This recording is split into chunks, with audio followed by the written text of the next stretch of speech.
अस्सलाम वालेकुम, आप देख रहे हैं प्रोग्राम खबर। ये है, मैं हूं शाजिया अकरम। आज प्रोग्राम में हमारे साथ हैं सलमान गनी और सईद काजी। समी इब्राहिम आज हमारे साथ नहीं है। समी साहब कुछ मसरूफियत की वजह से अमेरिका गए हैं। एक हफ्ते के बाद वो हमें ज्वाइन करेंगे। प्रोग्राम का आगाज करते हैं। सबसे पहले आज हम प्रोग्राम में बात करेंगे कराची के हालात पर। कराची के हालात मुसलसल खराब हैं। चंद घंटों के दौरान 6 से ज्यादा अफराद जान की बाजी हार गए और सुप्रीम कोर्ट के लार्जर बेंच ने कराची बदमनी केस में हुकूमती रिपोर्ट को मुस्तरद करते हुए ये रिमार्क्स दिए हैं कि शहरी अब इमाम जामिन बांधकर घरों से निकलें। शहरी कराची में जिंदगियां उनकी महफूज नहीं रही हैं।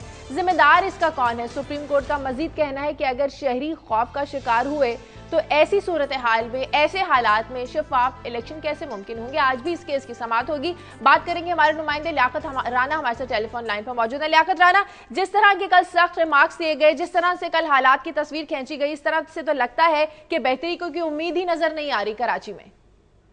देखिए शाजिया, तो ये तो रिमार्क से भी जाहिर है कि जो सुप्रीम कोर्ट के लार्जर बेंच के सरबराह हैं और दीगर जो जजेस साहबान हैं वो भी पुलिस की कारकर्दगी से तो मायूस हो चुके हैं। उनका यही कहना था, जो रिपोर्ट्स अब तक पेश की गई उसको देखकर साफ नजर आता है कि कराची में अमन अमान की कोई सूरत हाल बेहतर होती नजर नहीं आ रही। आज तो पैरावाइज रिपोर्ट्स मांगी है जो 2011 में सुप्रीम कोर्ट के चीफ जस्टिस इफ्तिखार मोहम्मद चौधरी की सरबराही में लार्जर बेंच ने एक ऑर्डर किया था।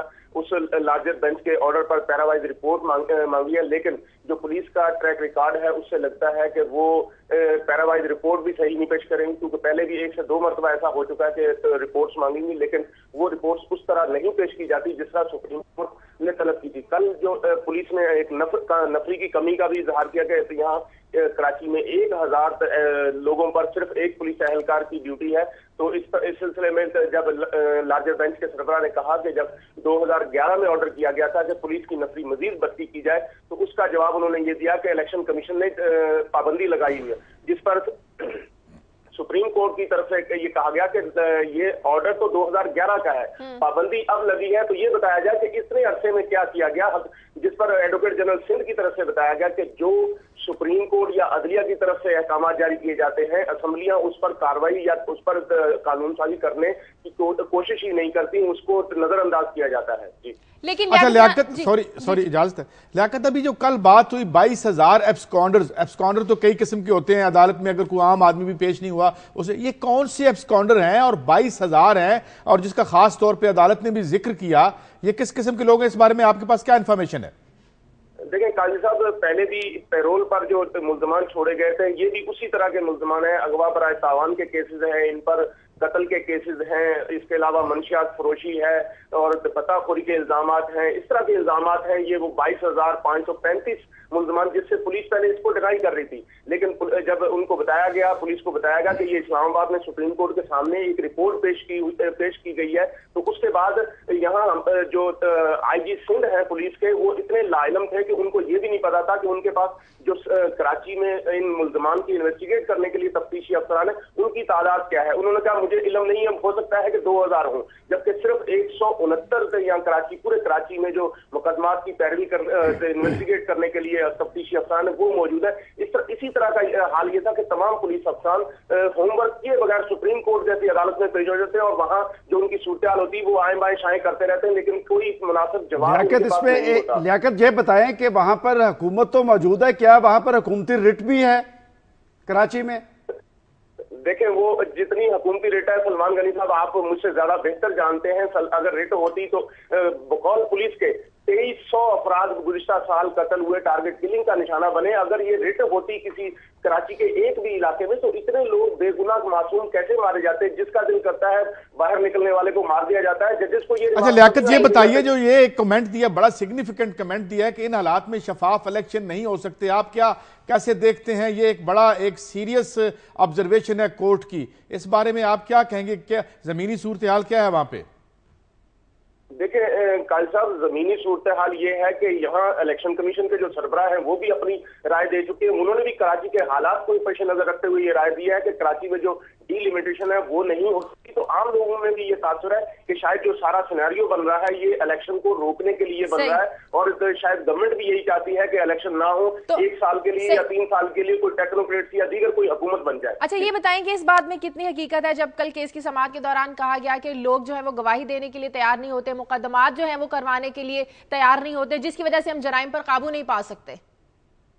देखें, SSP नियाज खुसरो ने दावा किया था कि अगर protection witness protection bill pass हो जाए और ऑर्डिनेंस पास कर दिया जाए, बिल पास कर दिया जाए, तो वो दावा कहते हैं कि कराची में 1 महीने के अंदर ये जो अमन व अमान कायम हो जाएगा। लेकिन जी उनका कहना, लेकिन ऐसी सूरत हाल नजर नहीं आती, क्योंकि पुलिस का जो ट्रैक रिकॉर्ड है उससे कहीं भी नहीं लगता। लेकिन अगवा बराए तावान की वारदातें इतनी ज्यादा बढ़ गई हैं, उस पर उन्होंने कल कहा कि देखें जी हमने अगवा बराए तावान की वारदातों पे काबू पा लिया। 105 वारदातें हुई हैं गुज़िश्ता पूरे साल में, तो जिस पर जस्टिस अमीर हानी मुस्लिम ने कहा कि उनके रिमार्क्स थे कि अगवा बराए तावान की वारदातें नहीं बढ़ी, अगवा करने वालों ने अगवा करने छोड़ दिया, सिर्फ पर्चियों पे उनको उनके मनपसंद जो उनका मतलूबा बता है वो मिल जाता। तो लियाकत, आप ये बताएं कि सुप्रीम कोर्ट ने आज से चंद माह कबल जिन इकदामात की हुकूमती मशीनरी को हदायत जारी की थी, क्या उन अहकामात और उन इकदामात पर हुकूमत ने अमल दरामद किया? सलमान गनी साहब, अब तक जो हमारे सामने चीजें आई उससे तो लगता है कि किसी भी सुप्रीम कोर्ट के उस जो लार्जर बेंच का 2011 में ऑर्डर हुआ था उस पर किसी भी हुक्म पर अमल दरामद नहीं हुआ।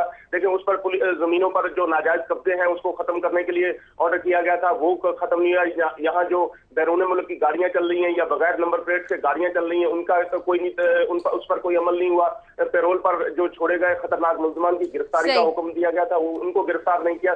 किसी भी ऑर्डर पर अब तक अमल सुप्रीम कोर्ट के किसी भी ऑर्डर पर अमल नहीं किया गया। बहुत शुक्रिया लियाकत राना आपका। मुझे यहाँ पर एक ब्रेक लेनी है, ब्रेक के बाद जब वापस आएंगे तो बात करेंगे कि क्या वाकई ऐसे हालात में जो इलेक्शन का साफ शफाफ इनेकाद है ये मुमकिन हो पाएगा या नहीं। एक ब्रेक के बाद आकर बात करते हैं।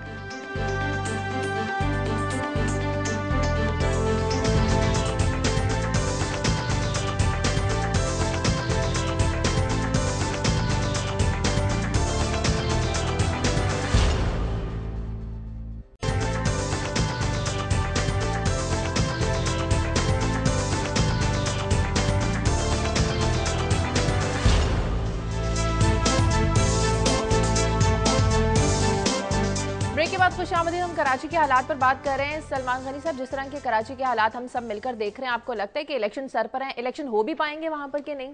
देखिए शाज़िया, कराची रसूल बलाद, कराची रोशनियों का शहर है, लेकिन ये सिलसिला जो वहाँ पर टारगेट किलिंग का ये अब से नहीं है, ये साल से जारी है। और अभी मैं लियाकत राना की गुफ्तगू सुन रहा था तो मुझे वो किसी शायर ने कराची के हवाले से कहा है कि देखोगे तो हर मोड़ पर मिल जाएंगी लाशें, ढूंढोगे तो उस शहर में कातिल नहीं मिलता। ये कातिल क्यों नहीं मिलते? मैं आपको एक बात बताऊं कि आपके हसास अदारों और आपकी हुकूमती एजेंसियों को सब पता है कि कातिल कौन है, भत्ताखोर कौन है, लैंड माफिया कौन है, अंडरवर्ल्ड के लोग कौन है। लेकिन वहां किस चीज की कमी है? वहां हुकूमती रिट नहीं है। और मैं नहीं कह रहा हुकूमती जिम्मेदार कहते हैं। हुकूमती रिट कायम कौन करेगा? नहीं, किसने कायम करना है? देखिए बात यह है कि वहां पर जो हुकूमत कायम है, तीनों बड़ी पार्टीज, मैं समझता था कि पीपल्स पार्टी वह जमात है जो कराची की सूरत हाल दुरुस्त कर सकती है। इसलिए कि अगर आप सियासी तारीख को देखें तो बेनजीर भुट्टो साहिबा की 2 हुकूमतें जो खत्म की गई, उनकी चार्जशीट में कराची का मसला सरे फहरिस्त था कि कराची के मसले की वजह से उनकी हुकूमतें खत्म हुई। लेकिन आखिर क्या वजह है कि वहां पर जो हुकूमती जमातें एक दूसरे पर इल्जामात लगाती हैं? मैं समझता हूं कि मसला इतना गंभीर नहीं है कराची का, कि बात यह बड़ा सादा मसला है, आप कानून की बालादस्ती कायम कर दें और हुकूमती अदारों को और रेंजर्स को इनको हदायत कर दें। इस वक्त क्या हो रहा है कि जब कत्ल होता है तो कहां से इजाजत दी जाती है FIR दर्ज करने की? कराची के लोगों को पता है कहां से हदायत होती है। मैं समझता हूं कि गंभीर मसला नहीं है, मसला बड़ा सादा है। आप कानून की बालादस्ती कायम कर दें और जो शख्स या जो ग्रुप या जो जमातें कानून पर असरअंदाज हो रही हैं उनके खिलाफ ऑपरेशन होना चाहिए। आखिर क्या वजह कि इस्लामाबाद इसमें अपना रोल अदा नहीं कर रहा? देखो शाजी, एक कोटेशन आपको सुनाता हूं। व्लादिमीर इलीच अलीकन ऑफ लेनिन से किसी ने कहा कि वॉर इज टेरेबल, कि जंग बड़ी खौफनाक होती है। तो उसने कहा yes terrible but terribly profitable, मगर इसका खौफनाक मुनाफा भी होता है। इश्यू ये है कि ये जो टेररिज्म कराची का है ये एक सोर्स ऑफ इनकम है एक बहुत बड़े तबके के लिए। ये इससे प्रॉफिट करते हैं। कराची एक दौलत तो तबका कौन हुआ जो हुक्मरानी कर रहा है? जाहिर है वो मजदूर तो नहीं करता। अच्छा, अब ये है कि ये जो वेस्ट, अब आज आप सुप्रीम कोर्ट बुलाती आईजी साहब एक बेबस इंसान की तस्वीर पेश करते हैं, which is a very sorry state of affairs. बात ये है कि इन्वेस्टेड इंटरेस्ट को अगर आप नहीं, और फिर आप मफामत करेंगे क्या पता कि ये सोर्स और इनकम अगर लोगों का है तो हुकूमत का सोर्स ऑफ इनकम भी कराची था, कराची से अरबों रुपए के फंड से रेवेन्यू मिलता था, वो भी तो नहीं ना मिल रहा। ये हुआ ना, अब वो अरबों रुपए का फंड जहां जा रहा है, अब जो फंड उधर चला गया, अब वो कितने पावरफुल लोग हैं, रियासत से ज्यादा पैसे उनके पास हैं, तो उसको कैसे कोई पकड़े? सुप्रीम कोर्ट के ऑर्डर करती है, एग्जीक्यूटिव जो आगे बेबस है, ये इशू है यहाँ का। चलें आगे बढ़ते हैं, इलेक्शंस की हम बात करें।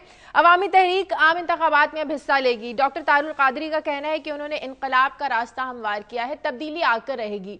इंतखाबी इत्तेहाद के लिए तहरीक इंसाफ ने भी अपनी पॉलिसी में तब्दीली की है। जमात इस्लामी और वहादतुल मुस्लिमीन से राब्तों के बाद तहरीक इंसाफ के वफ्द ने डॉक्टर तारुल कादरी से मुलाकात की है और दोनों जानिब की तरफ रहनुमाओं ने इस बात पर इत्तफाक किया है कि तब्दीली पर यकीन रखने वाली जमातों को मुत्तफिक हो जाना चाहिए। क्या तहरीक इंसाफ और पाकिस्तान अवामी तहरीक का जो इत्तेहाद है कोई बड़ी तब्दीली ला सकेगा या नहीं? बात करेंगे हमारे नुमाइंदे ज़ीशान बख्श। ज़ीशान, सबसे पहले तो आप ये बताएं कि डॉक्टर तारुल कादरी जब पाकिस्तान आए, उन्होंने कहा कि वो इलेक्शन में हिस्सा लेने नहीं आए।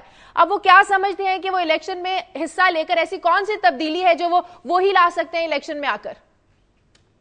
देखें शाजिया, आपने ठीक कहा कि जो बात उन्होंने आते की थी वो आज भी इस बात पर कायम है। और अब आज जब वो इस्लामाबाद में मौजूद हैं और सुप्रीम कोर्ट में अपनी रिट दायर करने जा रहे हैं इलेक्शन कमीशन की तश्कील 9 के हवाले से, अब तक उनका ये स्टांस है कि पाकिस्तान अवामी तहरीक जो उनकी सियासी जमात है तहरीक मिनाजुल कुरान की, उसने उन्हें मैंडेट जरूर दिया है, लेकिन आज इस वक्त तक अवामी तहरीक ने यह फैसला नहीं किया कि उन्होंने इलेक्शन में हिस्सा लेना है या नहीं। लेकिन जितने बड़े पैमाने पर वो अवामी राब्ता मुहिम शुरू किए हुए हैं, पहले धरना दिया, लॉन्ग मार्च किया और अब फिर इनकलाब मार्च के नाम से पाकिस्तान के 6 बड़े शहरों में वो तहरीक चलाने जा रहे हैं, इसका ये बात तो वाज़ेह है कि वो इलेक्शन में हिस्सा लेने की सारी तैयारी कर रहे हैं।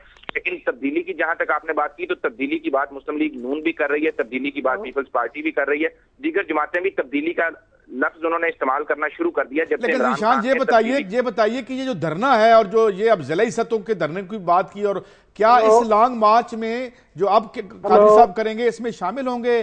पीटीआई भी शामिल हो रही है इसमें? इस बारे में कोई इंफॉर्मेशन है आपके पास? से हमारा जो है वो राब्ता जो बात अभी जिशान कर रहे थे कि अभी तक उन्होंने फैसला नहीं किया, लेकिन फिर जो कल के मुज़ाकरात थे, जो पीटीआई की लीडरशिप गई वो इसीलिए गई। देखिए, मैं समझता हूँ इसमें जो अहम डेवलपमेंट ये हुई है कि इमरान खान साहब इससे पहले सोलो प्रवास चाहते थे। उन्होंने कहा था कि वो किसी से इंतखाबी इत्तेहाद नहीं करेंगे, लेकिन जो अब इंतखाबात करीब आ रहे हैं, शायद एक सबसे पॉजिटिव बात जो पिछले कुछ दिनों से मैं देख रहा हूँ कि जो एक गैर यकीनी की फजा थी पाकिस्तान में इंतखाबात के इनकाद के हवाले से, वो अब छट रही है। अब सियासी जमातों को समझ आ रही है कि इलेक्शन लड़ना पड़ेगा, इसलिए इमरान खान साहब ने यह फैसला किया और वो तारुल कादरी साहब के पास गए। मैं यही सवाल दोहरा दूं उनसे, ज़ीशान, क्या इस धरने में या इस जो कैंपेन शुरू करने का इंदिया दिया है पीटीआई इसने तहरीक इसने कादरी साहब ने, इसमें वो शामिल हो रहे हैं अमली तौर पर इमरान खान साहब और उनकी पार्टी?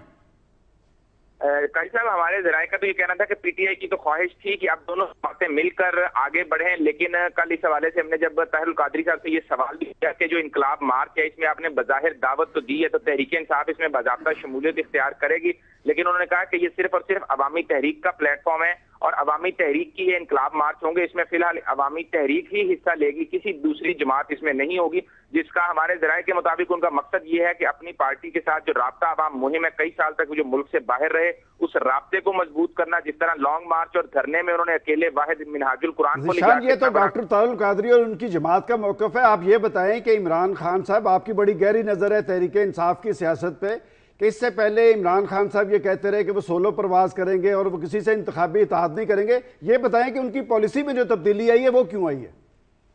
सलमान साहब, इनकी पॉलिसी में बज़ाहिर तब्दीली उसी वक्त आ गई थी जिस रोज डॉक्टर तारुल कादरी इस्लामाबाद में धरना दिए बैठे थे और जितनी भी जो बाकी जमातें थी माइनस तहरीक इंसाफ, वो रायवंड में मियां नवाज शरीफ के पास अपोजिशन जमातों का इत्तेहाद, यहाँ पर सब के सब इकट्ठे थे, इवन कि उसमें जमात इस्लामी भी मौजूद थी। वो कि माजी में जमात इस्लामी की मुतअद्दिद मरतबा ये कोशिश रही और तहरीक इंसाफ के साथ कोई राब्ते हो सकें, लेकिन तहरीक इंसाफ क्योंकि सोलो प्रवास की ख्वाहिशमंद थी तो उन्होंने कभी कोई इतनी ज्यादा लिफ्ट हम कहें करवाई नहीं। लेकिन जो ही अपोजिशन इत्तेहाद के अंदर जमात इस्लामी गई, दो मुख्तलिफ मौके पे हमने देखा कि सैयद मुनव्वर हसन और इमरान खान के दरमियान मुख्तलिफ प्रोग्रामात में 1-to-1 गुफ्तगू भी हुई, फिर जावेद हाशमी और शाह महमूद कुरैशी की क़यादत में एक वक्त भी 2 रोज कबल इस्लामाबाद में बाज़ाब्ता तौर पर जाकर मिला, और मुस्तकबिल करीब में इमरान खान और मुनव्वर हसन में 1-to-1 मुलाकात का भी इम्कान है।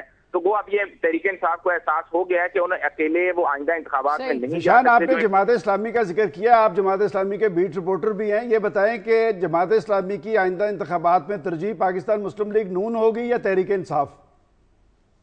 सलमान साहब, इसमें बज़ाहिरी तौर पर एक तो वो जो वाजे कह रहे हैं, वो कह रहे हैं जब इलेक्शन का ऐलान होगा उस वक्त हम इस पे जाके कोई ना कोई फैसला करेंगे, लेकिन बज़ाहिर अगर ग्राउंड रियलिटीज देखी जाए तो जमात इस्लामी का एक बहुत बड़ा तबका ऐसे है जो मुस्लिम लीग नून के साथ इंतखाबी अलायंस को तरजीह देता दिखाई दे रहा है। लेकिन टॉप लीडरशिप में कुछ लोग ऐसे भी हैं जो कि माजी में जब एपीडीएम ने इलेक्शन के बाइकआउट का फैसला किया था, मुस्लिम लीग नून तो इलेक्शन में चली गई थी, लेकिन जमात इस्लामी और तहरीक इंसाफ असेंबली में जमात इस्लामी की उस वक्त 28 नशिस्तें थी, वो छोड़। एक आखिरी सवाल ये बताएं कि ये जो नई डेवलपमेंट हुई है कि तहरीक इंसाफ का वफद जाके मिनाजुल कुरान में मिला है, तो इनके पीछे कोई और फोर्स तो नहीं है इनके इत्तेहाद के पीछे? बज़ाहिरी तौर पर तो कल ये सवाल उनसे किया भी गया, तो दोनों जो रहनुमा मौजूद थे। अस्सलाम वालेकुम जी। हेलो, मुझे लगता है कि ज़िशान से हमारा राब्ता कट गया। गनी साहब, तहरीक इंसाफ और डॉक्टर तारिक कादरी का अगर इंतखाबी इत्तेहाद होता है तो आप समझते हैं कोई बड़ी तब्दीली आएगी? मुस्लिम लीग नून भी बहुत बड़ी जमात है। देखिए शाज़िया, अगर आपको याद हो मीनार पाकिस्तान पे इमरान खान ने जिस मौक़िफ़ का इजहार किया था वो पाकिस्तान में सियासी तब्दीली की बात कर रहे थे, और डॉक्टर तारिक कादरी सियासी इनकलाब की बात कर रहे हैं। एक चीज़ जो मैं समझता हूँ कि इमरान खान की पॉलिसी में तब्दीली आई है वो इलेक्शन कमीशन है, कि इलेक्शन कमीशन को हदफ किया गया है। देखें, आम सियासी हलकों में तो ये बहस जारी है कि इलेक्शन कमीशन को इस सूरत हाल में वो लोग टारगेट कर रहे हैं जो इलेक्शन नहीं चाहते, लेकिन इमरान खान ने इस मामले में ज़िम्मेदाराना तर्ज अमल का मुजाहरा किया है। उन्होंने कहा है कि इलेक्शन किसी तरह भी मुलतवी नहीं होने चाहिए, और इनके दरमियान जो चीज़ मुश्तरक जो आप पूछ रही हैं वो सियासी तब्दीली है। अब सियासी तब्दीली कैसी है? पीपल्स पार्टी भी सियासी तब्दीली की बात कर रही है, पाकिस्तान मुस्लिम लीग नून भी। देखें, इसका मतलब लोगों के अंदर एक रद्द अमल है पॉलिटिकल फोर्सेस के खिलाफ। इन हुकूमतों ने डिलीवर नहीं किया, बड़ी सियासी जमातों से मायूसी पैदा हुई है, वो गैप फिल करना चाहते हैं। लेकिन जब आप ज़मीनी इंतखाबात उठा के देखते हैं तो वो 70,000 वोट वही पार्टी, पीपल्स पार्टी इसमें कैसे देख रही है? उसका फायदा ही फायदा है। जितना राइट स्प्लिट, ये रवायती राइट और लेफ्ट जो था, ये राइट जितना स्प्लिट होगा, क्योंकि पीपल्स पार्टी के पास परफॉर्मेंस तो है नहीं वही, और हाँ एक वोट बैंक है जो एरोड होगा, कम वोट उन्हें मिलेगा, फिर भी वो ये समझते हैं कि ये स्प्लिंटर ये टूट के आएगा मैंडेट, तो हम शायद सिंगल लार्जेस्ट बन जाएं, क्योंकि इमरान तोड़ेगा मुस्लिम लीग नून को, और अगर ये ग्रुप होते हैं, और इमरान खान ये समझते हैं कि शायद इस जमात इस्लामी को भी वो चाहेंगे कि वो इमरान खान का भी जो ये सारी सूरत इसलिए पैदा हुई है कि पाकिस्तान के अंदर कोई मौसर अपोजिशन नहीं थी, और ये मौसर अपोजिशन का रोल पाकिस्तान के मीडिया ने अदा किया। देखें, लोग इन जमहूरी हुकूमतों में महंगाई, बेरोजगारी, गुर्बत, बदअमनी, लाकानूनियत, इसकी आग में जलते रहे, लेकिन पॉलिटिकल पार्टीज ने लोगों के एहसास और जज्बात की तर्जुमानी की बजाय अपने मुफादात को तरजीह दी। ये मुफाहमत की सियासत क्या थी? अपने जाती मुफादात थे। मुफाहमत की सियासत अपनी अय्याशी जारी रही, लोगों के चूल्हे बुझे। एक जो अहम बात है वो ये है कि अगर इन सब पार्टीज के मंशूर उठा के देख लीजिए, सब करप्शन के खिलाफ बोलते हैं, सब गुड गवर्नेंस की बात करते हैं, लेकिन अमली कंक्रीट स्टेप इमरान खान साहब के पास क्या है कि जी मैं 12 अरब रुपए रोजाना की चोरी रोक लूंगा। अच्छा, उसका मोडस ऑपरेंडी क्या है? इस ब्यूरोक्रेसी के जरिए जो यहां पे 65 वर्षों से हुकूमत कर रही है, जब आप इनसे कहेंगे इन औजारों की मदद से जब आप करप्शन रोकने जाएंगे तो आपको पता चल जाएगा। लिहाजा मैं ये समझता हूं कि प्रोग्राम किसी के पास नहीं है, नारे सबके पास है, लोग कंफ्यूज्ड हैं और वो देख रहे हैं काजी साहब ठीक कह रहे हैं, इमरान खान ठीक कह रहे हैं। अभी सबसे क्लैरिटी मरला आ गया कि गेंद अब अवाम की कोर्ट में है। ये सियासी जमातें तो ये बात कहेंगी, लोगों को फैसला करना है, लोगों को जिम्मेदारी का सबूत देना है। बिल्कुल। एक कॉलर है कराची से, हारिस। हेलो हेलो जी, अस्सलाम वालेकुम। हाँ जी, कैसे हैं आप? ठीक है, बिल्कुल जी, अल्लाह का शुक्र। गुजारिश ये है कि कराची की जो आप बात कर रही हैं, कराची में गुज़श्ता 23 साल से रेंजर मुस्तकिल है जी, और पूरे सिंध के जो वो फंड्स हैं वो खा रही है, और पुलिस और ये रेंजर दोनों ही करप्ट हैं, दोनों ही अपनी जिम्मेदारी का एहसास नहीं करते। ये जहाँ फायरिंग हो रही होती है वहाँ छुप के भाग जाते हैं गाड़ियों में, वहीं लोग मासूम लोगों को फायरिंग में मरते देखते हैं और भाग जाते हैं। ठीक है, बहुत शुक्रिया। कोई काम नहीं करता। बिल्कुल, ये आपने बड़ी इंपॉर्टेंट बात कही है कि रेंजर्स और पुलिस अपनी जिम्मेदारी अदा नहीं करते। ये बताएं कि क्या कराची के अवाम भी अपनी जिम्मेदारी अदा कर रहे हैं? इस सारे मामलात में पिस तो कराची के अवाम रहे हैं, वो नहीं है, मगर मैं ये अर्ज कर दूं, अगर वो ये बात ठीक कह रहे हैं, अब रेंजर जब आ जाती है शहर में तो वो भी सिविलियन, बजाय सिविलियन एडमिनिस्ट्रेशन के अंडर होती है। हाँ। इस तरह पुलिस तो होती है सिविल। अगर पुलिस अपना काम नहीं कर रही तो मैं पुलिस वाले को नहीं कहूंगा, मैं अपने काउंसलर को कहूंगा, मैं अपने MPA को कहूंगा, मैं अपने MNA को कहूंगा, क्योंकि उसके पास सारी पावर। बड़ी इंपॉर्टेंट बात यह है, देखें, जब रेंजर्स तैनात होती है शहर के अंदर तो करोड़ रुपया जो सिंध गवर्नमेंट वो उन्हें पे करती है, उनकी खिदमात के बाद उन्हें पे करना पड़ता है। मैं समझता हूँ आप अपनी पुलिस को मौसर क्यों नहीं बनाते? बुनियादी तौर पे ये रोल जो है ये वहां की सिंध पुलिस का है, लेकिन पुलिस है ये जिम्मेदारी जब आप तफवीज कर रहे हैं रेंजर्स को, इसीलिए लोग फिर फौज की बात जिन लोगों के पास इख्तियार और ताकत है और पावर है, जिस दिन उन्होंने फैसला कर लिया कि भाई ये बत्ता ये सब कुछ बंद होना, वोट की ताकत से फैसला करें, वोट की ताकत से फैसला करें, तब हम। मुझे एक ब्रेक लेनी है, ब्रेक के बाद वापस आते हैं।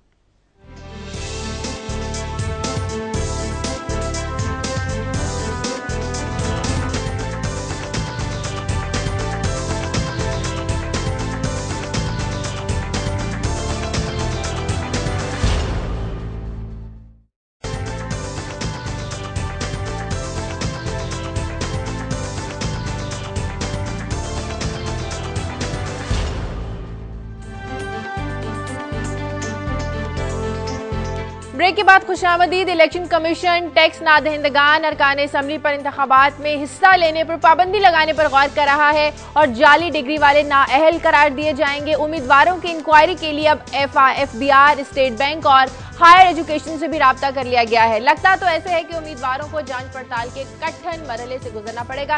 हमारे नुमाइंदे अदील वड़ाइच टेलीफोन लाइन पर हमारे साथ हैं, उनसे बात करते हैं। अदील, इलेक्शन कमीशन ने तो भर्तियों पर भी पाबंदी लगाई थी, भर्तियां भी जारी हैं, तरक्याती फंड्स पर भी पाबंदियां लगाई थी, वो भी दिए जा रहे हैं। तो अब ये जो जांच पड़ताल का मरहला है, जिन्होंने टैक्स नहीं दिए या जिनकी जाली डिग्रियां हैं, ये कब शुरू होगा? हमारा आदिल वड़ाइच से राब्ता जो है वो कट गया। काई साहब जी बात ये कि जो उन्होंने पाबंदी लगाई है, मैं समझता हूँ कि इलेक्शन कमीशन को एक तरफ पाकिस्तान की पॉलिटिकल पार्टीज कहती हैं कि उनका भरपूर एतमाद हासिल है। मैं समझता हूं कि पिछले 3-4 अगर आप इलेक्शन उठा के देख लें तो ये पाबंदियां इलेक्शन कमीशन ने उस वक्त भी लगाई थी, मुझे अच्छी तरह याद है। लेकिन होता यह है कि इस तरह की पाबंदियों पे अमल दरामद नहीं होता। और जो ये नादिंदगान है बैंकों के, देखें ये ऐसे लोग हैं, ये सारे हुकूमतों के अंदर मौजूद रहे हैं, ये हुक्मरान टोला है। और बदकिस्मती ये है कि हमारे यहाँ 10,000 रुपए वाला जो नादिंदा है उसके साथ थाने में जो सलूक होता है, वो बेचारा अपने घर की चीजें बेच के 10,000 रुपए जमा करवा देता है। लेकिन इन लोगों पर आज तक गिरफ्त नहीं हो सकी। अगर इलेक्शन कमीशन अपने इन इस्लाहात पर अमल दरामद करवा गया, मैं समझता हूं कि सियासी सिस्टम भी दुरुस्त होगा, सियासी तब्दीली भी आएगी और पाकिस्तान को जो माली खसारा है वो भी पूरा हो जाएगा। सही। अदील वड़ाइच हमारे साथ लाइन। अदील, हम बात कर रहे थे इलेक्शन कमीशन ने भर्तियों पर पाबंदी लगाई, वो भी जारी है, तरक्याती फंड्स पर पाबंदी लगाई, वो भी दिए जा रहे हैं। अब ये जांच पड़ताल का मरहला है जाली डिग्रियों वाला और टैक्स नादिंदगान वाला, ये कब शुरू होगा? जी शजिया, इस हवाले से फैसला तो हो गया है कि नादिंदगान को आइंदा इलेक्शन में हिस्सा नहीं लेने दिया जाएगा। एक खसूसी कालम भी मुतारफ करा दिया और स्टेट बैंक और FBR से राब्ता भी कर लिया गया है। अच्छा। अब अगले हफ्ते जो स्टेट बैंक और FBR हुकाम के साथ इनकी मुलाकात है, मैकेनिज्म तय करने की अब जरूरत है, वजह करने की जरूरत है कि किस तरह इनका रास्ता रोका जाएगा।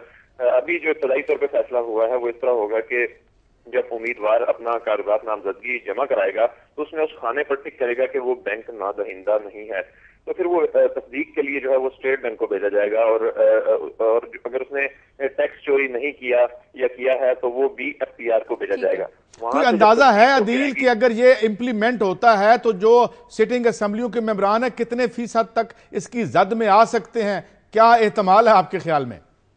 जी, कल जो वफाकी टैक्स मोहतसिब की रिपोर्ट पेश हुई है इलेक्शन कमीशन के इजलास में, उसमें तो इंकशाफ हुआ है कि 70% अरकान ने टैक्स ही नहीं अदा किया 2011 में। इस तरह देखा जाए तो मौजूदा असेंबली में बैठे हुए 70% लोग जो हैं वो आइंदा इलेक्शन में नायल हो जाएंगे, सादिक और अमीन नहीं रहेंगे कि उन्होंने गलत बयानी से काम लिया। तो ये तो बहुत ज्यादा अरकान असेंबली जो है ये तो पूरी। अदील ये बताएं कि ये जो 1 माह की स्क्रूटनी की बात हो रही है, इसकी कोई कानूनी पोजीशन बनी है या नहीं? जी, ये असल में अवामी नुमाइंदगी एक्ट 1976 है, उसके मुताबिक स्क्रूटनी का अमल इस वक्त जो है अभी जो मौजूदा कानून है 1 हफ्ते से कम है। अब ये सारा जो है इन्हसार उस अवामी अभी जो इन्होंने बिल भेजा है इंतखाबी इस्लाहात का, वो वजारत कानून को भेजा है। वो अगर मौजूदा असेंबली ने इन्हीं 35 रोज के अंदर जो है वो मंजूर कर लिया और उसके बाद फिर वो सेनेट से भी मंजूर हो गया, तो फिर तो आइंदा आम इंतखाबात में 30 दिन की स्क्रूटनी हो सकेगी। अच्छा अदील, ये बताइएगा जिन्होंने कर्जे माफ करवा लिए या रीस्केड्यूल करवा लिए वो तो इसकी जद में नहीं आएंगे? अभी तक इलेक्शन कमीशन ने इस हवाले से फैसला नहीं किया कर्जे माफ कराने के हवाले से, लेकिन जो आइंदा हफ्ते मीटिंग हो रही है जो स्टेट बैंक हुकाम के साथ, उसमें तवक्को है कि कोई इस हवाले से भी कोई बात सामने आए, क्योंकि अभी मैकेनिज्म इस हवाले से कोई बनाना जो है वो भी बाकी है। ठीक है, और अभी ठीक है, बहुत शुक्रिया। मैं समझता हूं कि जो बात अदील कर रहे थे कि जी ये इस पे अभी फैसला होना है और जाना ये फिर पार्लियामेंट के पास है। देखें, ये कर्जे माफ कराने वाले और बैंकों के बड़े बड़े नादहिंदगान जो है वो तो इन्हीं असेंबली के अंदर बैठे हैं। इसका मतलब इसकी अभी कानूनी और आईनी पोजीशन नहीं। शायद 1997 के इलेक्शन में मुझे याद पड़ता है कि लाहौर हाई कोर्ट ने एक फैसला किया था नादहिंदगान के बारे में, और मुझे उस वक्त याद है कि 50% अरकान असेंबली उस वक्त नाअहल हो सकते थे। उसके बाद की सूरत हाल आपके सामने। मैं समझता हूं ये 5 सालों के अंदर भी कर्जे माफ हुए हैं, और ये अगर मामला हो गया तो फिर तो ये सारा सफाया हो जाएगा। अच्छा, मैं इसमें एक बात ऐड कर दूं, ये FBR की रिपोर्ट है, 4 दिन पहले हमने चलाई भी है। इस दौर में जो हमने टैक्सों में छूट दी है, जो SROs के जरिए या जिसे वो टैक्सों में छूट दी गई, वो 740 अरब रुपया बनती है, और जो हमने IMF से कर्जा लिया इन 4 सालों में वो 650 अरब बनता है। तो मुराद ये कि ये इतना बड़ा। और दूसरी मैं एक और भी बात कर लेता हूं कि ये क्या है कि जितने बड़े खानवादे इस वक्त सियासत पर काबिज हैं, उनके कारोबार देखें, उनके फैलते हुए फार्म हाउसेस देखें, यानी जिस रियासत पे वो हुकूमत करते रहे उसकी माशी ज़बू हाली हर दिन हर घंटा बढ़ रही है।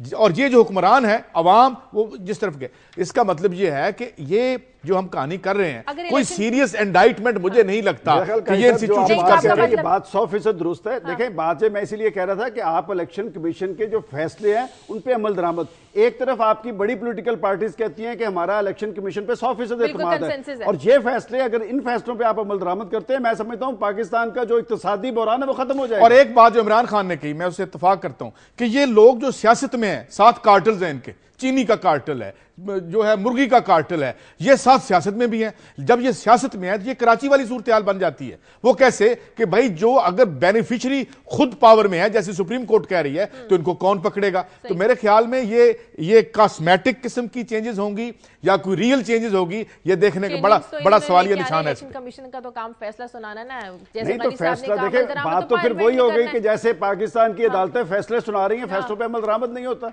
सही, चलिए मुझे ब्रेक लेनी है, ब्रेक के बाद वापस आते हैं।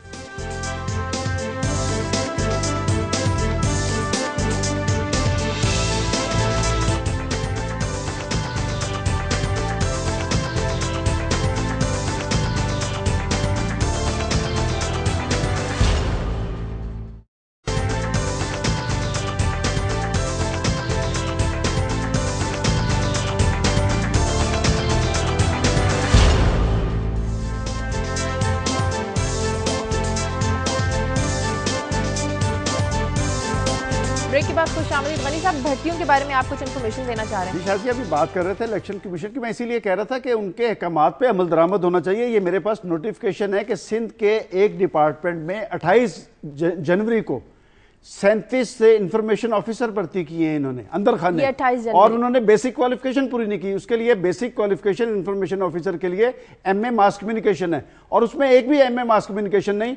और ये डॉक्यूमेंट्स निकलने के बाद वहां के जो जुम्मेदारान थे उन्हें अंदरूनी सिंध ट्रांसफर कर दिया मतलब गया, और इसी तरह लाहौर के अंदर LDA में भी भर्ती हुई हैं। मैं समझता हूं कि इलेक्शन कमीशन को पूरी जिम्मेदारी से इस सारी सूरत हाल पर तवज्जो देनी चाहिए, और ये अहलियत और काबिलियत का कत्ल है कि अंदर खाने आप पोलिटिकल वर्कर्स को आप भर्ती कर लें। सही, एक कॉलर है वजीराबाद से, आमिर। हेलो जी। हेलो, अस्सलाम वालेकुम जी मैम, मैंने सलमान गनी साहब से बात कर दी है। कीजिए। मेरा क्वेश्चन है, सलमान गनी साहब बहुत अच्छा अभी बोल रहे थे, मैं ये पूछना चाहता हूँ कि इससे पहले बल्दियाती निज़ाम को स्टोर कर दिया गया, वो भी छोटी असम्बलियाँ थीं, उनके लिए इस तरह मीडिया पे आगे कोई ऐसा एहतजाज नहीं किया गया, और मीडिया ने जिस तरह प्रोफेसर ताहिरुल कादरी साहब को कवरेज दी और उनको इंट्रोड्यूस करवाया, आज उनसे इतने खदशात का इजहार किया जा रहा है, असम्बलियाँ स्टोर हो जाएंगी, ये भी खदशात आ रहे हैं। लेकिन 2-3 साल से, पिछले तकरीबन 3 साल से नाज़मीन वाले निज़ाम को बंद करके ना तो ठीक है जी आमिर, आपका क्वेश्चन बहुत, मैं समझता हूँ कि बड़ा इंपॉर्टेंट क्वेश्चन है कि हमारी सबसे बड़ी बदकिस्मती ये है कि हम बात जमहूरियत की करते हैं, जमहूरी तर्ज अमल की बात करते हैं। अगर आपको याद हो तो बेनज़ीर भुट्टो साहिबा और नवाज शरीफ के दरमियान जो चार्टर ऑफ डेमोक्रेसी दस्तखत हुआ था, उसमें इन्होंने ये वादा किया था कौम से कि हम पाकिस्तान के अंदर जो बल्दियाती निज़ाम है उसे मौसर बनाएंगे। मैं समझता हूं कि आज गवर्नेंस जो सबसे बड़ा मसला है, गवर्नेंस इसलिए यकीनी नहीं बनती कि आपके यहाँ डिस्ट्रिक्ट गवर्नमेंट सिस्टम मौजूद नहीं। और मैं एक बात यकीन से आपको कहता हूं कि अगर आपके यहाँ डिस्ट्रिक्ट गवर्नमेंट सिस्टम मौसर होता तो आज ये नए सूबों की बात ना होती कि ये बार बार जो बातें की जा रही हैं, नए नए इश्यूज आ रहे हैं कि आज गली मोहल्ले के मसाइल लोगों के हैं कि कोई आदमी जवाबदेह नहीं है। जब तक ये डिस्ट्रिक्ट गवर्नमेंट सिस्टम मौसर नहीं बनाएंगे, पाकिस्तान के अंदर ना जमहूरियत मजबूत होगी और ना जो जमहूरी अमल है वो मौसर हो सकेगा। अच्छा शाजिया, मेरे पास कुछ खबरें हैं मगर मैं इन खबरों को क्लब करता हूँ, इकट्ठा करता हूँ वक्त की कमी के बायस। एक तो पिंडी से खबर है और 6 महीने पहले भी हमने ऐसे एक सर्वे आया था कि पिंडी के 80% लोग गंदा पानी पीने पर मजबूर हैं। और ये सर्वे है Pakistan council of research in water resources का, और वो ये बताते हैं कि ये तकरीबन यहाँ पे जो ये पानी को दुरुस्त करने के जो हालात हैं, इनमें जो 68% है, 148 हैं, उनमें से 68% खराब है, 32% बंद पड़े। अब ये जब हम ऊपर ये सियासत का मंजर खींचते हैं ना, तो फिर नीचे गंदा पानी 80% लोग पी रहे हैं, उससे हेपेटाइटिस से लेके हर जो मोहलक बीमारी है वो इंसानों को लाहक हो रही है। मगर इसी के साथ कैसे सोशल इंफ्रास्ट्रक्चर आपका बर्बाद होता है। मैं अभी गैस की स्टोरी आपको करके बताता हूँ कि गैस का बिल जो आया है इस जनवरी में, ये कोई शमा हुसैन साहिबा हैं, इनका बिल है, इनका नंबर, इनका मीटर नंबर मेरे पास है। इसमें दिसंबर की निस्बत 500% इजाफा हुआ। यानी इनका जो दिसंबर का बिल था वो तकरीबन 1,500 रुपए था, आपको 6,500 रुपए बिल आया है। और ये 28 रुपए 28 पैसे पर यूनिट कीमत बढ़ा दी गई है। और मैं इसी के साथ खबरों को खत्म करता हूं कि ये गैस की लोड शेडिंग 4 दिन से हो रही है और पिंडी में ही public transport of the road है और लोग टैक्सियों पर किराया देने। मैंने ये खबरें आप इसलिए बताई कि जब एक आदमी 84 अरब रुपया लेके भाग गया बकौल नैब, तो फिर उसका बिल शमा हुसैन देती है। हाँ, फिर ये जो अच्छा, अब आप ऊपर बात करें, हम क्या टीवी टॉक शो में बात कर रहे हैं, रोज हमने शोर मचा, जो ईसीपी ये करे, इलेक्शन कमीशन वो करे। ये नीचे जो जमहूर है उसकी कहानी कोई बयान कर रहा है कि उसकी जिंदगी आपने किस तरह से अजीरन कर दी कि आप साफ पानी का गिलास नहीं दे रहे। और यहां पे आप कहते हैं आप 62 और 63 पे अमल करा लेंगे, आप ये कहते हैं ना दहिंदा लोगों से पैसे वापस ले लेंगे। जो लोग पानी का एक साफ गिलास नहीं दे सकते, एक जायज बिल नीचे आवाम को नहीं दे सकते, वो इन लोगों से कैसे पैसे लेंगे। ये 3-4 खबरें लाहौर से। लाहौर हाईकोर्ट में वफाक के वकील ने यकीन दहानी करवाई है कि सदर आसफ जरदारी जल्द अपना सियासी ओहदा छोड़ देंगे। इसमें सबसे दिलचस्प बात जो हुई है कि उन्होंने कहा कि जो पीपल्स पार्टी पार्लियामेंटेरियन है वो है, और पीपल्स पार्टी जो भुट्टो की जमात है उसे एक एसोसिएशन करार दिया है वफाक के वकील ने कि उसके चेयरमैन आसफ जरदारी हैं। बात यह कि पीपल्स पार्टी पाकिस्तान की सियासी तारीख का एक इंपॉर्टेंट फैक्टर है। ऐसा मैं ये बात दुरुस्त कह रहा हूं। और बात यह कि सब कुछ गवा के होश में आए तो क्या हुआ, बात यह कि अगर 4-5 साल की हुकूमती कारकर्दगी देखें तो इस हवाले से मैं ये जरूर कहूंगा कि इन कोर्ट्स की केसेस ने पाकिस्तान के जो जमहूरियत के सम्राट हैं वो लोगों तक नहीं पहुंचे। और अगर पीपल्स पार्टी ने अब आके ये बात कहनी थी तो ये बात तो 2 साल पहले भी वो कह सकते थे।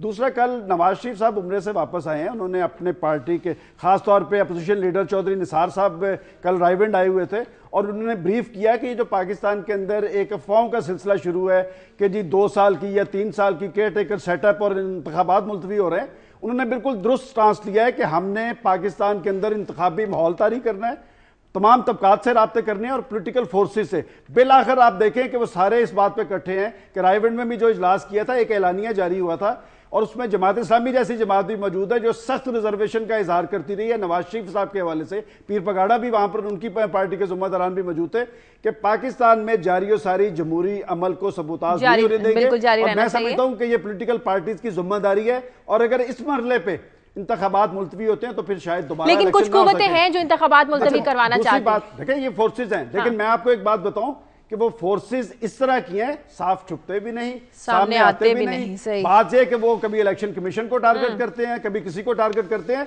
लेकिन मैं समझता हूं कि ये 21वीं सदी है और पाकिस्तान के अवाम बड़े बाशऊर हैं।